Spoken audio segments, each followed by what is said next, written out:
Among his many specific interests, he lists land use decisions and policy, which I'm sure is no doubt an interest shared by many of us on the webinar today. David will be giving a presentation of several of his recent works in a presentation entitled Some Economic Dimensions to Grassland Preservation in the Northern Great Plains.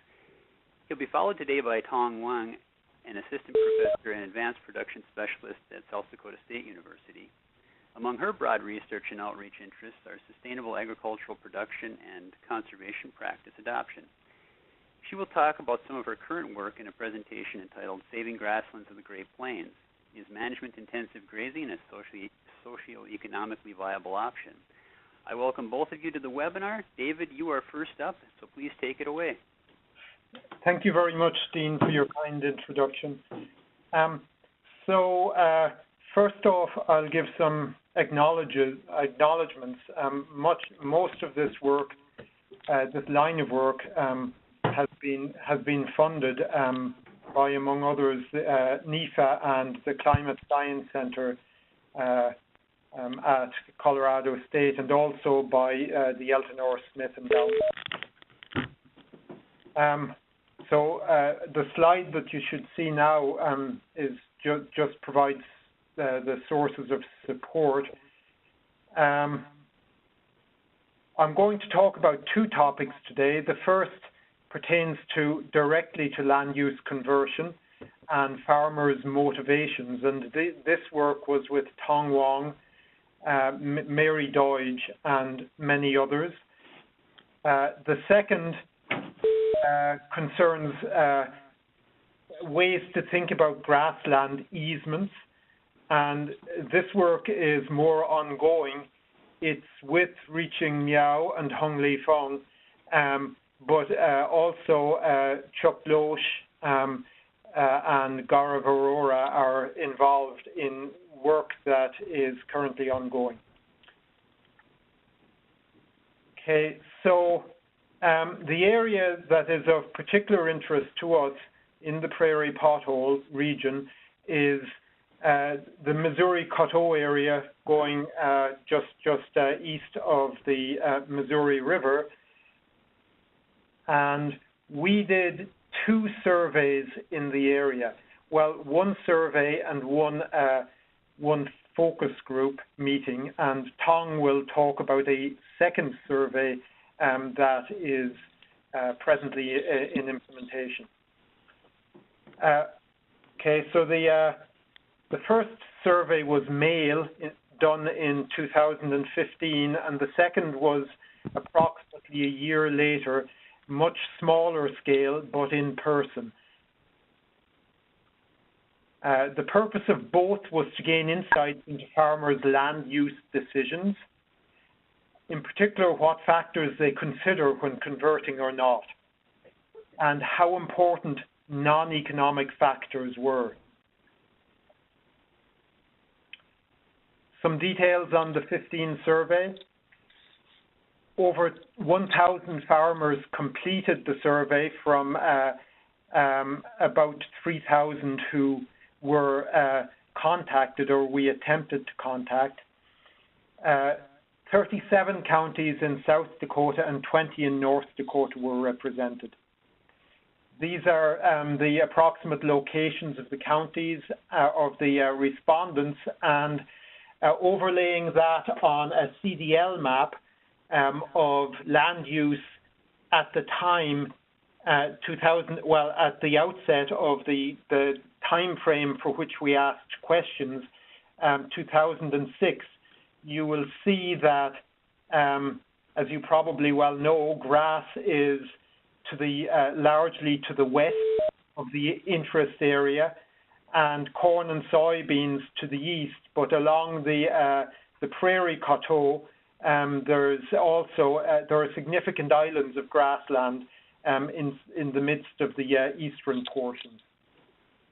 And the crops are soybean, the heavy green, corn, the light yellow or the bright yellow, and wheat would be more brown. We have published one paper, two papers out of that survey to this point. one is outlined here, and I'm going to extract a little bit from this paper. We asked farmers about the factors determining land use decisions, and we categorized those factors into 3 types: prices and policies, specifically crop output and crop input prices, crop insurance, and labor availability. Also, technology, and that had to do with the presence of drought-tolerant seed, pest management practices, yield genetics, and better mechanical technologies, better equipment. And the final larger group was environmental concerns, including wildlife and weather/climate patterns. And we asked whether the factors had high, medium, or low impacts on their land use decisions. So the question was, how much impact has each of the following farm-related issues had on changes you have made in the way you use your agricultural land? And there were 3 different profile farmers. One was less than 50% of land in crop, and they are in blue, and then in red are the medium profile, and in gray are the high profile, those being greater than 90% of their land in crops. As you can see here, crop insurance for all categories, almost all categories, is and for all profile types, is seen as the most important determinant of land use, as reported by the farmers themselves. And input prices can be seen as the second most important, followed closely by seed genetic technologies, and a little distance thereafter by impacts on machines, mechanical innovations.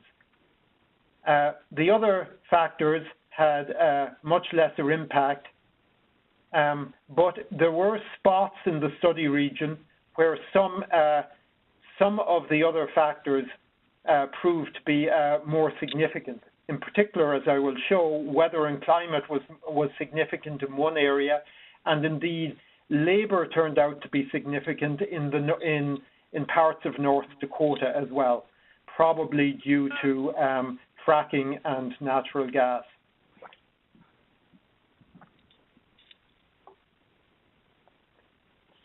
Okay, so here is a regression analysis that was conducted. It was an ordered low-bit model, and we focus here on the 2 environmental impacts.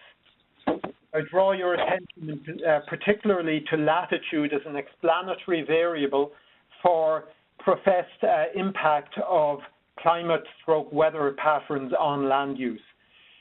As you can see from the circled coefficient, latitude, the further up the globe toward the North Pole you are, more significant weather and climate turned out to be as a factor in land use. So it seems that in North Dakota, there was an impact, that there was a more significant impact of weather, climate on land use than in South Dakota. Okay. So for further details on that study, I refer you back to that ecological economics paper whose first page and abstract I showed a few slides ago. The second survey/focus group was conducted at 4 locations in the same general area. We went up along the James River Valley to Mitchell, Huron, Aberdeen, and Jamestown.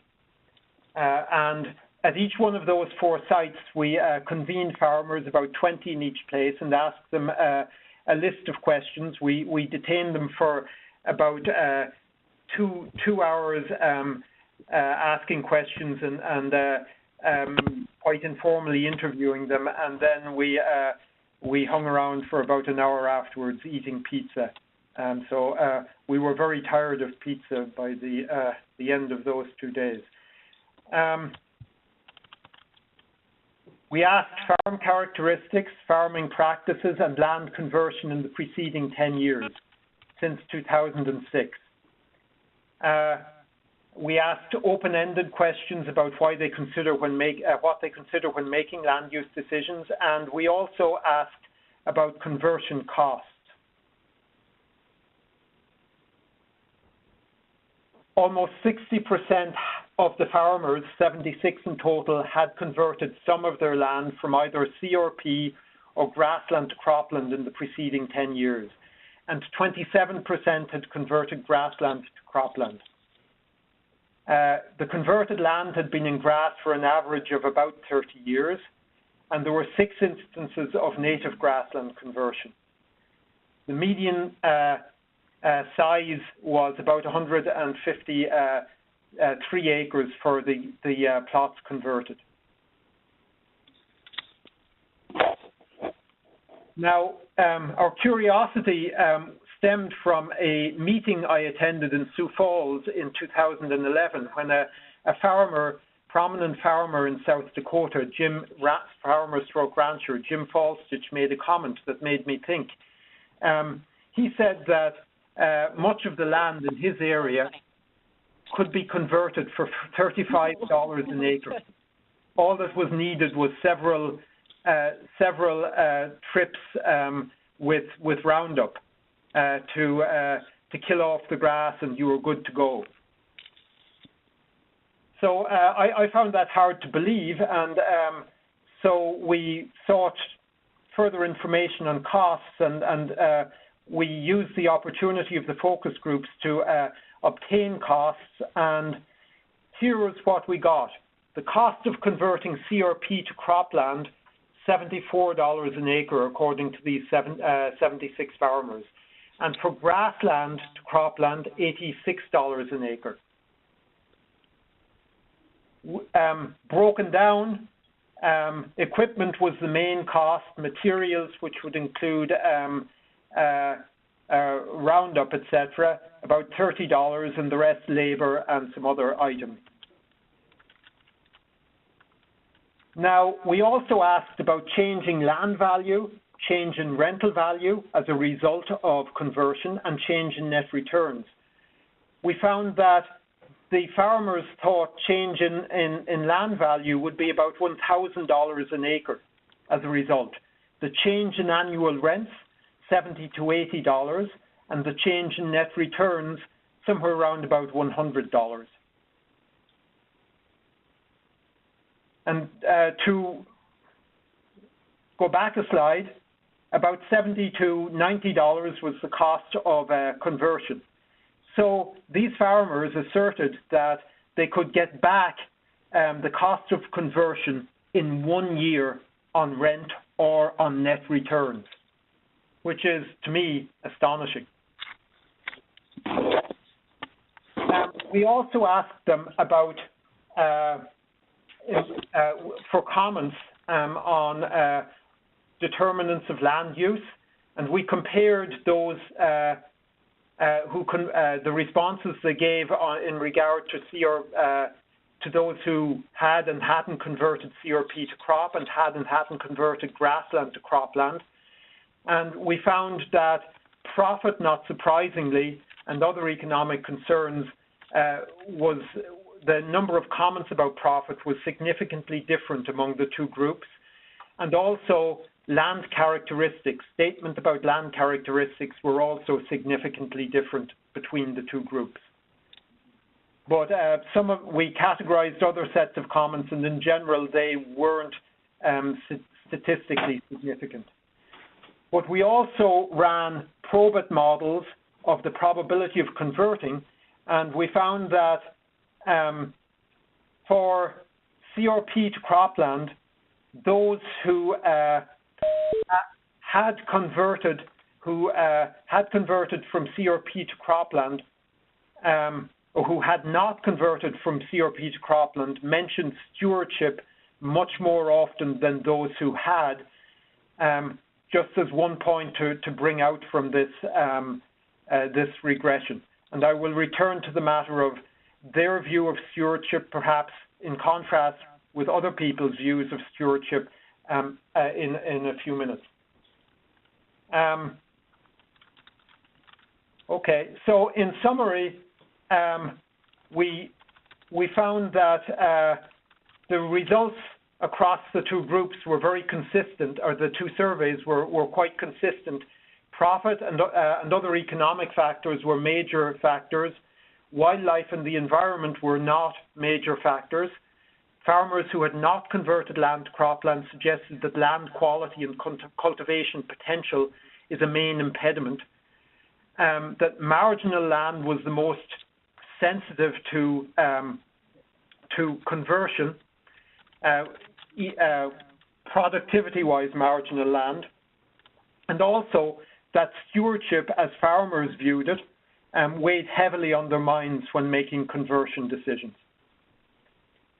Now, I just pause to wonder whether researchers are really asking the right questions when they ask about wildlife and non-pecuniary benefits from conversion, when they bemoan the worries that farmers are not taking social responsibility into account when making their decisions.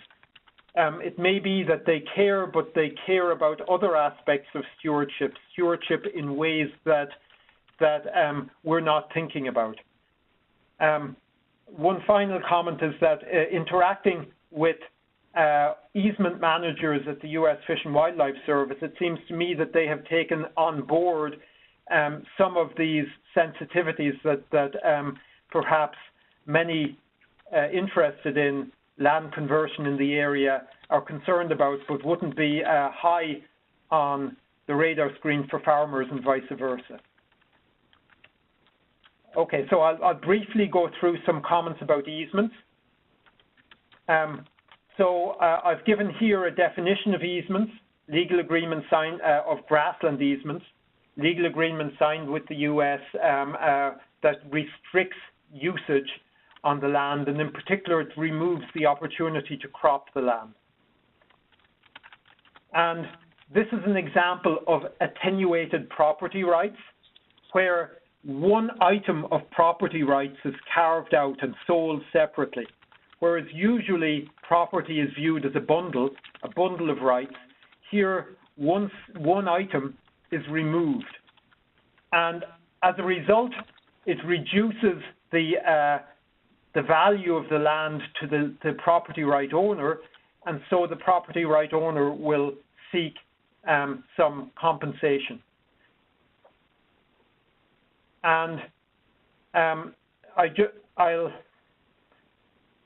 scoot through this very quickly to leave time for Tong, but you might think of, on the horizontal axis, higher beef price, vertical axis, higher crop prices, and then you break it in two, where you've got high beef prices but not so high crop prices, you graze, high crop prices, not so high beef prices, you plant crops.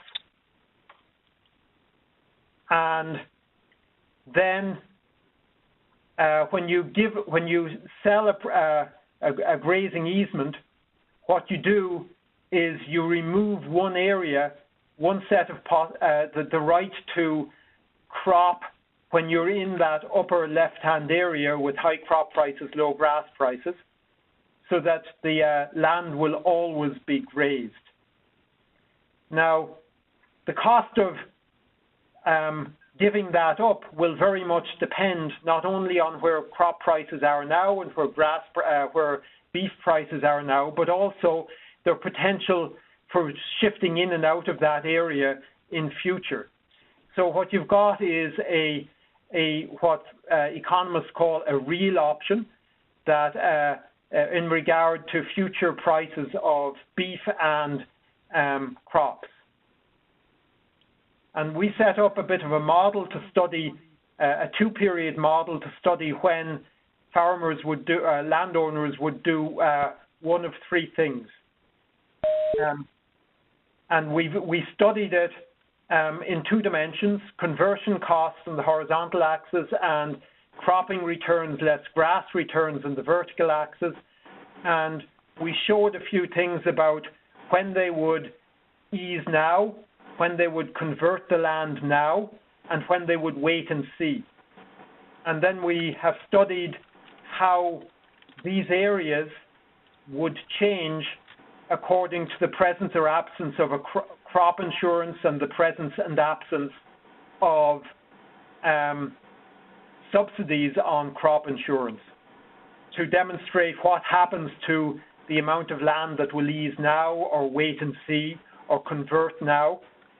And where we're going with this is just to get a general sense of how the Fish and Wildlife Service and indeed other parties interested in the matter should address targeting of benefits and costs and conversion probabilities to try and target the sorts of land that are most prone to conversion, to put it under easement. And so that's in future work with Gaurav Arora, Reaching Miao, Hong Li Feng, and Chuck Loesch. And one item that I haven't presented here is a completed work that if any of you are interested in, I can pass on to you. Climate change and future expansion of maize in the U.S. Northern Great Plains. And at that, I'll hand over to Tong.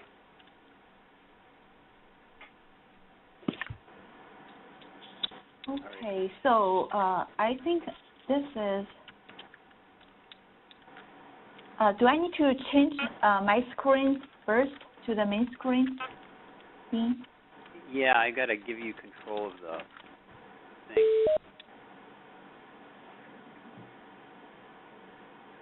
Okay, it's changing it to you right now. If you share your screen, we should see what's on your screen. So can you see my screen right now? Not yet. Oh, how to share then? I'm not sure how it's coming across on yours. Is there a something at the top that comes down if you move your mouse all the way to the top of the screen?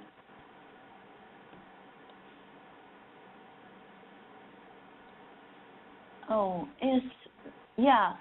I remember there is something like, okay, yeah, share screen, yes. There you go. You're starting to come through right now. We can see your slides now. Okay, good.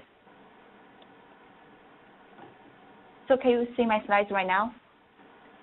Yes. Okay, so I go ahead. So today I'm going to talk about the two topics on the grassland preservation. The first one is about the same survey that just introduced by David. It's about factors that affecting land use change decisions. And the second one I want to talk about is the grazing management decisions so as to increase the economic profit and ecosystem resilience on grassland. So with the first topic, we have a paper that is presented last year in AEA meeting about the perception biases and land use decisions. So with this paper, basically we ask three questions. The first question is, we are wondering whether there are systematic biases in farmers' perception of land use changes. And the second question is how the current perceptions are related to the past land use decisions. So basically that is, if the farmer made a land use conversion from grassland to the cropland in the past, how does that affect their perceptions right now? And the question three is about how the current perceptions will affect the intended future land use decisions. So with these three questions, and the first thing we need to define is what is the perception bias. So here is how we measure the perception biases. First of all, we have the farmer perceived land use changes which we obtained from the survey data.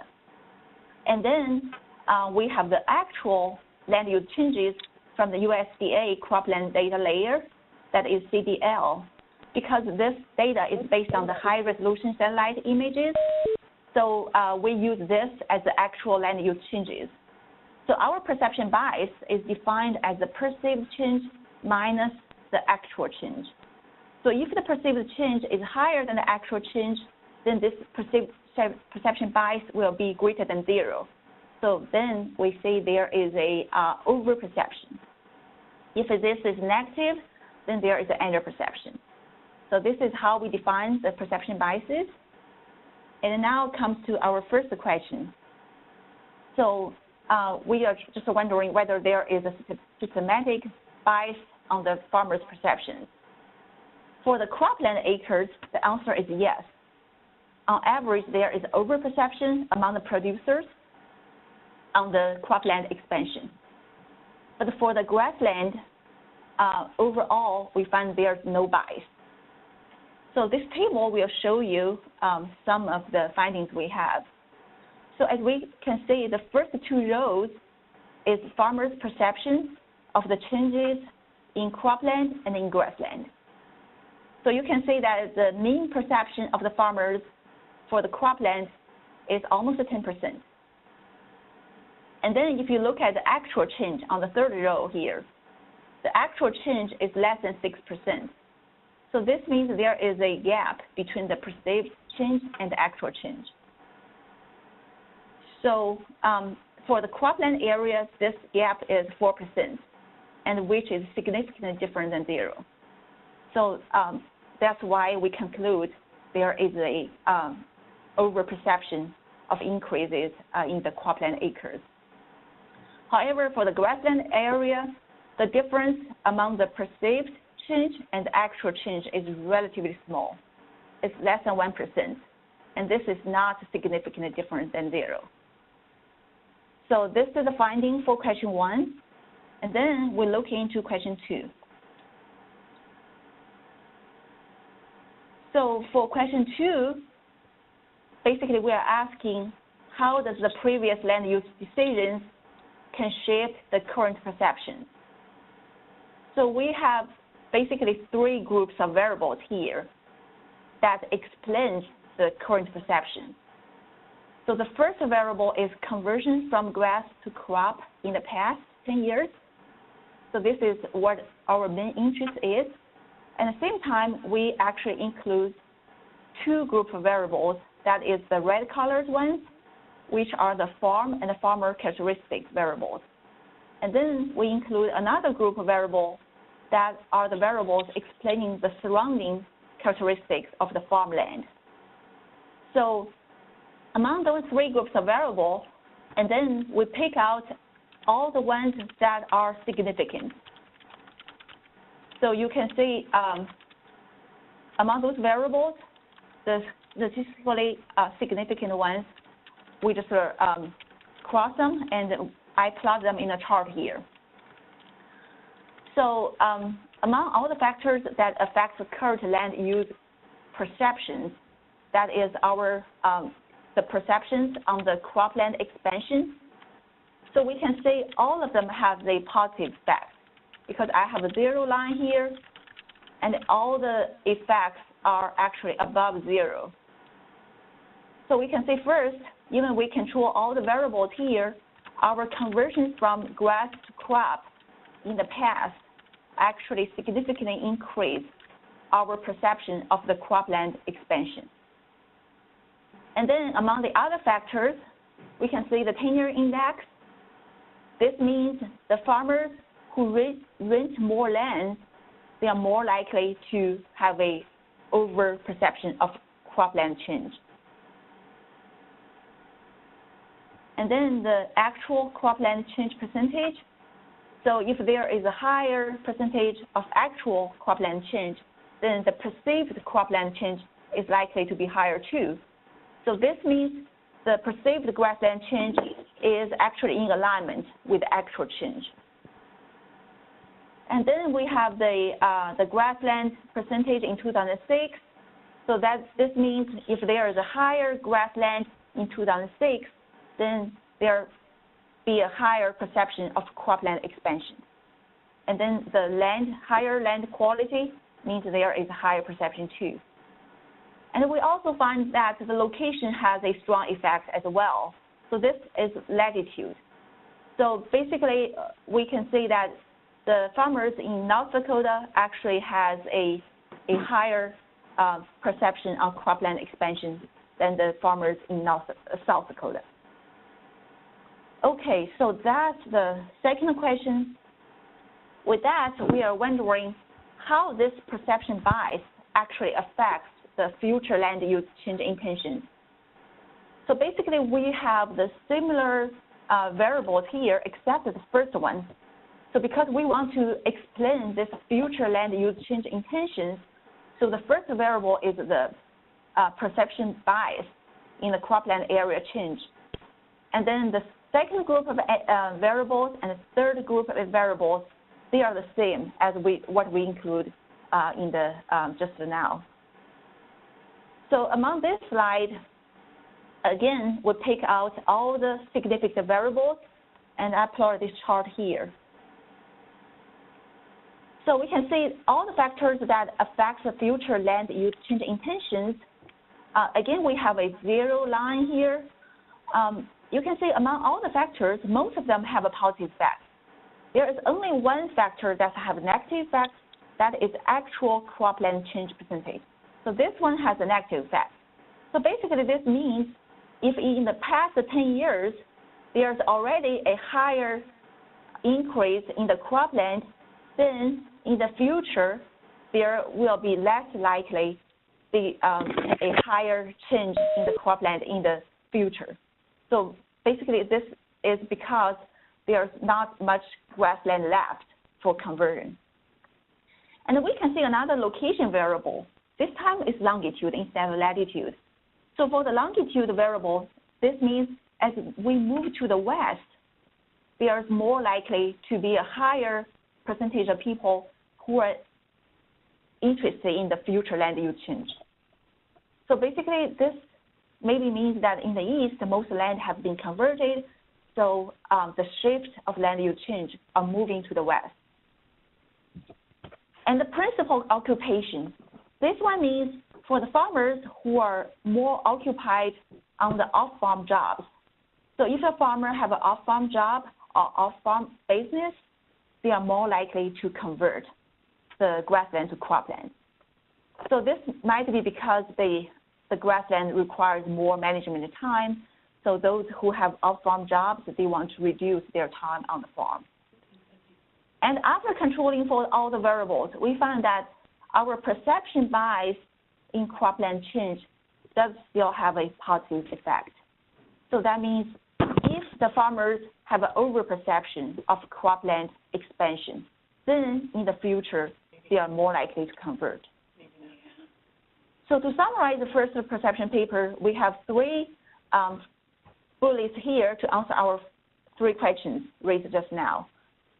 So the perception bias does exist, and we found the perception bias actually for the cropland acres is actually twice as much as the actual change. And then we find the current perceptions are significantly related to the past land use experience. And we find this perception bias will affect the future land use intentions.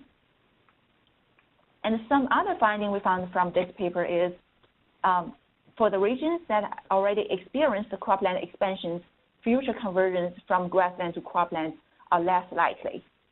And future land use conversions are more likely to shift to the west, and they are more likely to be carried out by those who have off-farm jobs. So with this, I conclude the first paper. Now I want to move to the second paper, which is about the grazing management to increase economic profit and ecosystem resilience on grassland. So this is a paper that is published in Rangeland Ecology and Management in 2016. So basically, we use a modeling approach to evaluate two grazing methods. One is continuous grazing and the other is multi-paddock grazing on their performance on the vegetation and the livestock. So first of all, I just want to introduce a little bit about those different grazing management practices. So on the first picture you can see here is continuous grazing. So the cattle actually has free access to everywhere in this grassland. And then we have then the rotational grazing, where the grassland is divided into some paddocks, usually between 4 to 12 paddocks. And at one time, the cattle only graze one paddock, and then after maybe a week or a month, they are moving to the second paddock. And then the first paddock is given some time to take a rest. And for the multi-paddock or management-intensive grazing, we have more than 15 paddocks or 30 paddocks even. So the cattle here is grazing a much smaller area, so which ensures even utilization of the grass. And then after 1 or 7 days, the cattle is moving to the next one. So in reality, the farmer's practice can vary anywhere between those three scenarios. So for our modeling purpose, what we found is, so this is the time courses of the palatable grass and the non-palatable grass. So basically, we assume those palatable grass are the preferred grass by the livestock. And those non-palatable grass can mean the weed on the field. So you can see there's two colors here. The green color means the palatable grass, and the red color means the non-palatable grass. So for the green color, this line with the dashes here has the multi-paddock or MIG grazing, the trend of the palatable grass. We can see that overall, over the time, it has an increasing trend of the palatable grass. But for the continuous grazing, it's actually decreasing over time. And for the MIG grazing, you can see there's up and down. So if this is going down, that means that the cattle is grazing on this paddock for some time, and this going up means the cattle actually is moving to the next paddock and give this paddock some time to rest. So overall, we can see that the management-intensive grazing actually increases the ratio of the palatable grass over time. And for different stocking rates, and again, we have two different colors, but this time we only have palatable grass. So the pink color means a light stocking rate, and the green color means a heavy stocking rate. So under the light stocking rate, we can see the grass biomass is higher than this green line. But another trend we found is under the this light stocking rate, there's not much difference between these two grazing strategies. And under the heavy stocking rate, the advantage of MIG actually becomes more apparent over the time. So basically, we are starting a time period of 4 years. So these are the main findings of our rangeland ecology paper. And with this, basically, we have those two lines of research combined together and coming to this USDA NAFA report project starting from 2017, which is last year, to 2020. So basically, we just began this less than a year ago. So the title is Saving Grassland of Great Plains is Management-Intensive Grazing, a Social-Ecologically Viable Option. And this is a multidisciplinary effort. The overall goal is to investigate the economic, environmental, and land use consequences of the MIG practice. And we also want to find out what are the barriers and incentives to overcome such barriers. So there are actually 5 objectives in our project. The first one is to evaluate the economic profits with the 2 grazing strategies. And then we want to access the environmental outcome. Objective 3 and 4 is to identify the adoption incentives and barriers through a survey. And then combining all those objectives, we will examine the overall social efficiency. So on objective 1, evaluate economic profits, we have a paper that is revised and resubmitted to the agricultural systems. which is to evaluate the long-term economic and ecological consequences of those two grazing strategies. So the key findings we found is the management-intensive grazing actually increases the long-term economic profit on large commercial ranches. And then we found this MIG advantage is more pronounced under drought, under longer grass dormancy period, and with higher prevalence of the weeds. Another finding is the smaller ranches and ranches under short-term leases are less likely to adopt MIG grazing. So those are from the modeling approach. And for objective 2, to access the environmental outcomes, we have picked two watersheds. One is in Texas.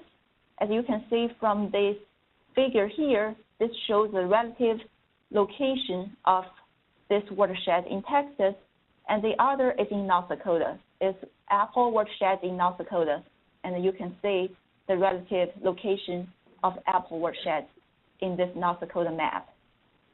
So this is the environmental outcome assessment. It will be carried out by Texas A&M AgriLife Research collaborators. So for objectives 3 and 4, identify adoption incentives and barriers. This is an ongoing survey we carry out. So it's right now still in process. So we actually select a survey sample from 3 different states. So as you can see, we have North Dakota and South Dakota here. And we have those darker color, means in those counties, more samples are selected. This is because in those counties, there are more ranchers who have more than 100 cattle on grazing. So basically, our sample is proportional to the actual farmer numbers. And as you can see from the west, we didn't select those west regions because we want to focus on the private land. And in the west, there are lots of forest and public land, so we just exclude those areas. And then in Texas, you can see more of the sample are centered on this East to Middle Texas area. And with this, I want to just to introduce our next steps to this project. So we will, in the next year or two, complete this SWOT model collaboration and validation for both watersheds and perform grazing management scenario build-up and analysis. And for the survey, we want to find out several things from the survey. One is the producer state adoption status of rotational grazing and MIG in North Dakota, South Dakota, and Texas. And we want to find whether there is a negative correlation between the MIG adoption and the cropland conversion. Basically, this is about the grassland profit.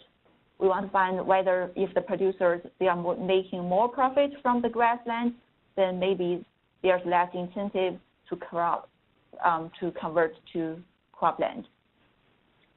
And then we want to find out how about producers' perception of the economic and environmental benefits of MIG and whether these are in alignment with our modeling findings. And we want to find from the survey what are the major barriers for the adoption, and we want to find out the proper cost share or incentives for MIG adoption as well. So with this, I want to conclude my presentation. Thank you very much, and if you have any questions, please let us know. Thank you. Thank you, David and Tong. I'm going to open it up right now if anybody has any questions. We have quite a few people on the line. Feel free to unmute and just raise your question on the line, please.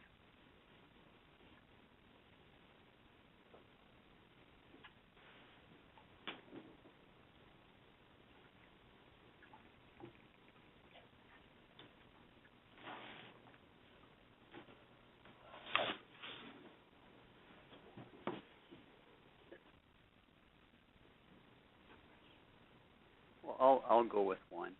Tong, in the management-intensive grazing stuff you just showed us, is that something that's commonly practiced now, or is that across that same area, or did it see its origin someplace else? Or I would say that rotational grazing is more commonly practiced than the management-intensive grazing.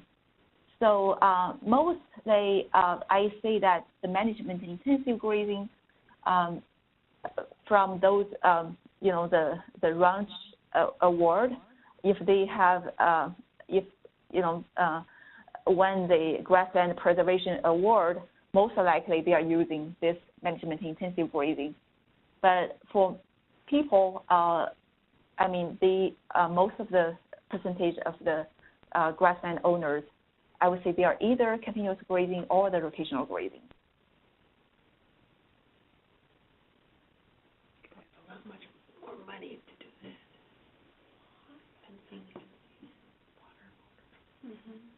anyone else out there with a question?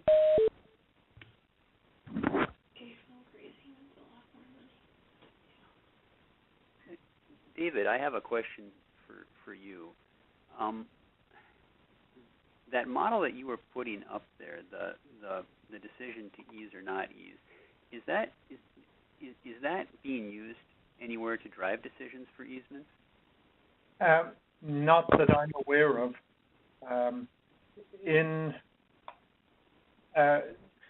Economists have spent remarkably little time thinking about the easements until quite recently.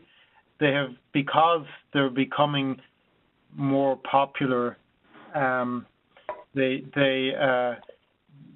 attention has been focused on easements more recently, but it's primarily in regard to East Coast farmland preservation easements and not grassland easements. But the general model, the idea of an option to prevent something from happening, has been used in studying, say, oil and gas leases. It's been used widely in financial markets for options to purchase or sell something. So not specifically for easements, but elsewhere, yes. Okay, thank you. We still have a few minutes, so I'm going to throw it open one last time to the audience. Are there any further questions anybody would like to ask?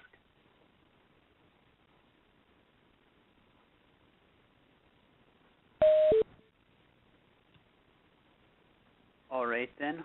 Well, then, hearing no further questions, I'm going to thank David and Tong for presenting on the webinar today.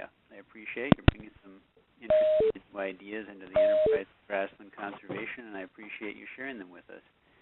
Finally, I'll remind everybody that you can join us next month to hear Brian Tangen. He's an ecologist with the USGS Northern Prairie Wildlife Research Center, and he'll be giving a presentation on a study that examined the efficacy of drainage setbacks in limiting effects to wetlands in the Prairie Pothole region.